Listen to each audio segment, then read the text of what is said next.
Michigan Nation, it's your boy TJ Ronin. You can find me on the socials at TJ_Ronin. And boys, we just got Mason Graham 2.0. We just got Mason Graham 2.0. We're going to get into the highlight tape. You'll see it. You're not going to watch those highlights and not see Mason Graham. I assure you. We'll get into the player, where he fits, the class, and the depth chart. We're going to get into all of it. We'll cover it all. Now, I have to make this video before he makes his announcement. Why? Because we have a show tonight, 8 p.m. Namari Burnett for an interview. We have a bunch of recruiting info to talk about. The House bill, we're a bunch. But let's get to the man of the hour, Alister Vallejo. Let's talk about it. The 4-star, as you can see, the disrespect. Does anyone see any similarities to Mason Graham? The low 4-star, high 3-star. Out of, you know what I mean? Out of the West Coast. Now he's Texas. Mason Graham was California, but you get it. 6'3", 310. This dude's a monster. He is on commit watch. It's really Notre Dame, Kansas, Michigan, but it's Michigan. Michigan. All right, boys, we effing did it. Lou Esposito effing did it, boys. We'll get into the highlight tape in a moment. Let's look at the scouting report. Gabe Brooks, verifiably big. I like that. With a requisite frame to survive and potentially thrive in the trenches, he will thrive. In the trenches at a high major level. Welcome to Michigan. Checks multi-sport box with encouraging shot put data. Mason Graham was multi-sport. Excellent production for an interior defensive line project with 18 sacks, 26 hurries, 5 kick blocks across the past 2 seasons, sophomore, junior year. Serious forward juice with impressive linear closing speed relative to his mass. I know a defensive tackle who went top 5. Sounds pretty similar. Shows promising redirecting ability, moves around with some role flexibility in the primary odd front, big, strong enough to back up traffic, athletic enough to penetrate and make plays on the ball, can get caught flat-footed, still room to improve balance and body control, eliminating wasted motion. Upon disengagement and pursuit initiation. What is this guy, a rapper? Anyways, potentially scheme versatile interior defensive line with a dominant high school tape against solid competition. Projects as a quality high major defensive line piece who could develop into an NFL draft candidate down the road. Yeah, another first-round pick. Say it. Say it with your chest. First-round pick. All right, so I am not a shot put expert, but we're just going to say he's probably a dog. Probably a dog. All right, so let's look at the stats here. We got 51 tackles, 9 for loss, 7 sacks, 16 hurries, 4 kick blocks the year prior, breakout sophomore campaign, 65 tackles. That's kind of nuts. 12 for loss, 11 sacks, boys. 1 forced fumble, 1 fumble recovery, 10 hurries, 1 kick block. And guys, this is the next Mason Graham. And you're like, all right, show us the highlights. All right, let's show you the damn highlights. Let's check it out, guys. You'll see what I'm talking about. Not only, yeah, you already know. Yeah. So all it takes is one highlight to be, oh, that is Mason Graham. Oh, Mason Graham's back in high school. Now, shout out to Alister Vallejo, because Alister Vallejo is his own player. But I don't think he's taking it personal that a comp is a top 5 pick who was at Michigan. You could just see it. I don't even have to break this down. But we're going to do it again. Let's watch it again because we're into that. So if we started from the beginning, look at this. First step. Look at him. Jesus. Why is my keyboard not working? All right, come on. Don't fail me now, keyboard. I think it died. All right, we will survive. So we have Alister Vallejo. Look at it. Swim move in, kills the quarterback.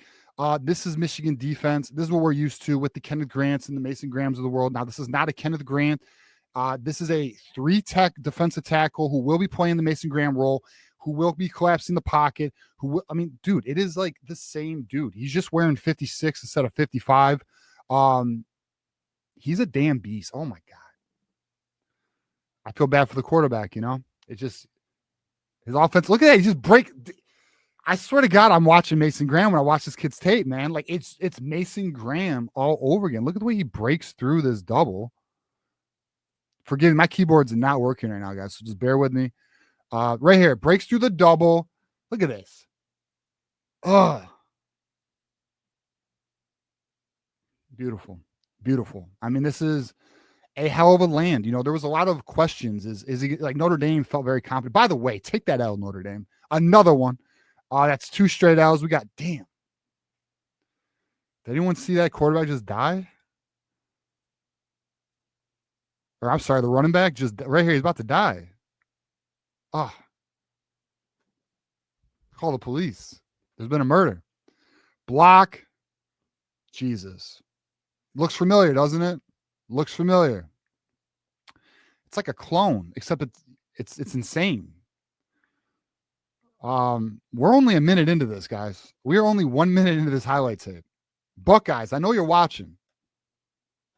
Yeah, it's about to be. It's 5, 6, 7 straight losses, maybe. Who's counting? Really, it's becoming too easy in November. Look at this. Yeah, completely closing the gap, completely disrupting the run game, breaking through. I mean, there's really not even a lot to break down. Like, okay, let's talk about it. He has an amazing first step. He has a swim move. He dips. He's able to power through. He's extremely powerful at the point of attack. His quickness and acceleration is insane for his size. He's 310 pounds. He's 300 pounds, guys. This is a first round draft pick, boys. This is going to be a first round draft. Now, the one thing I want to another block, beautiful. The one thing I want to stress though, Mason Graham was able to get in rotation his freshman year. I don't think those expectations are fair. Okay, because Mason Graham had some big shoes to fill there, right? But what I do think is fair is that I think we can expect a highly dominant impact player who will be playing the 3 tech for Michigan for years to come. I'm not anticipating. Now, maybe he'll surprise me. Maybe he is a gift from the football gods, but I am not anticipating a true freshman having a lot of rotation on that defensive line. Also considering the depth Michigan has, we know, guys, Michigan really loads up. But if he does, man, listen, if he does, it wouldn't surprise me, but I can't put that on him. It's just, I don't think that's fair. It's very rare. But you guys can see he's a monster. The kid's an effing monster, dude. Like, this is a serious addition.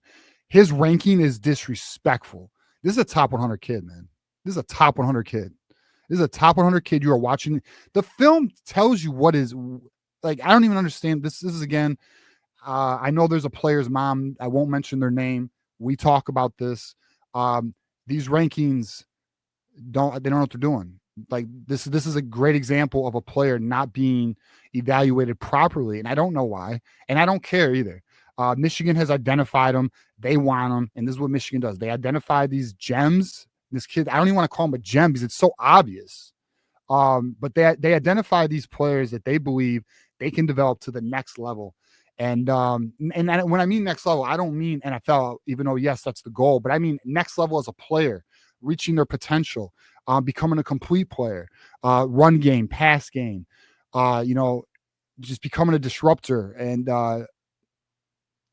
just dominating their game from their position. And that's what Mason Graham did. And I have full expectations. I have read some people say, well, we shouldn't expect him to play at a level of Mason Graham.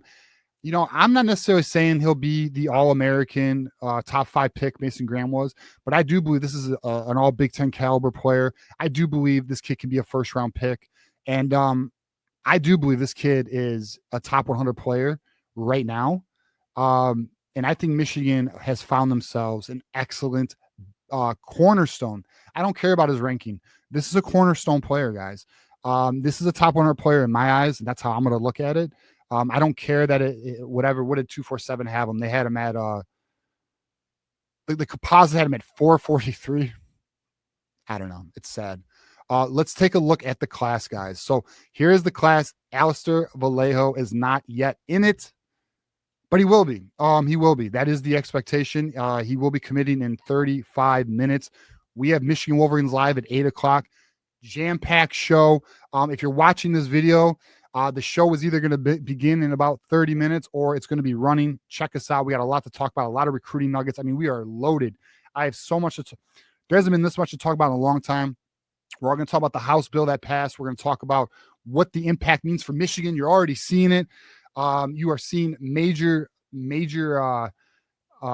momentum on the recruiting trail for Michigan, such as, you have the, Blade just committed, Alister Vallejo, Zion Robinson's no longer going to TCU for there's a bunch, and we're going to talk about all of it on the Michigan Wolverines recruiting segment. Be on the lookout for that. And Johnny Olden will be guest hosting with me tonight. John D'Adamo was out for work, so be on the lookout for that. Looking forward to it, boys. Michigan is back, baby. They are back. And before we leave, though, I do want to show you guys the depth chart. I know a lot of people like it, so I do want to share it. So just bear with me here as I pull this over and I share the screen for the depth chart. But I almost forgot to share this, but we should, because Alister Vallejo has been added.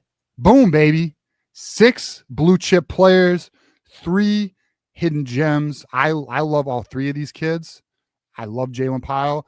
I love Mason Bonner's potential, and I love Tariq Bonnie's. Actually, I think it is Boney. I think it is Boney, so forgive me. I'll learn it.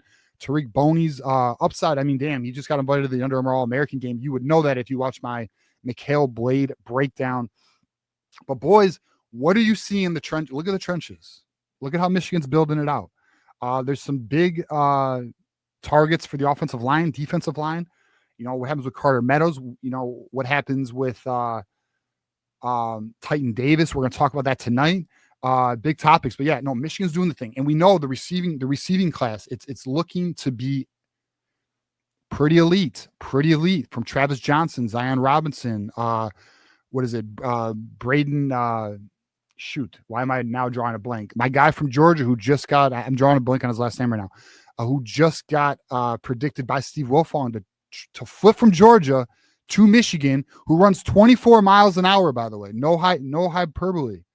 He was tracked at 24 miles an hour and track and field time. Kid is a burner. We'll go over that all tonight. We're going to go over his huddle tape, everything. So be on the lookout, man. Michigan is back on the map, and Michigan has a major recruiting weekend. The next 2 weeks, guys, Michigan's going to be closing. This weekend's going to be big time. Next weekend's going to be even bigger big time because it's going to be Victor's weekend. Be on the lookout, boys. Michigan's on the up, doing the damn thing. Sean McGee is locked in. Sharon Moore's putting in work. The coaching staff's putting in work. It is time to get excited again. I said that. I'm going to talk about this tonight on the Michigan Wolverines Live tonight, but I've said this for a while now. We have to allow official visits to happen. And we've also talked about Michigan has been waiting for this House bill to pass. Done. We're in official visit season. We are cooking. Let's go, and let's enjoy the ride, boys. But as you guys know, it is always go blue.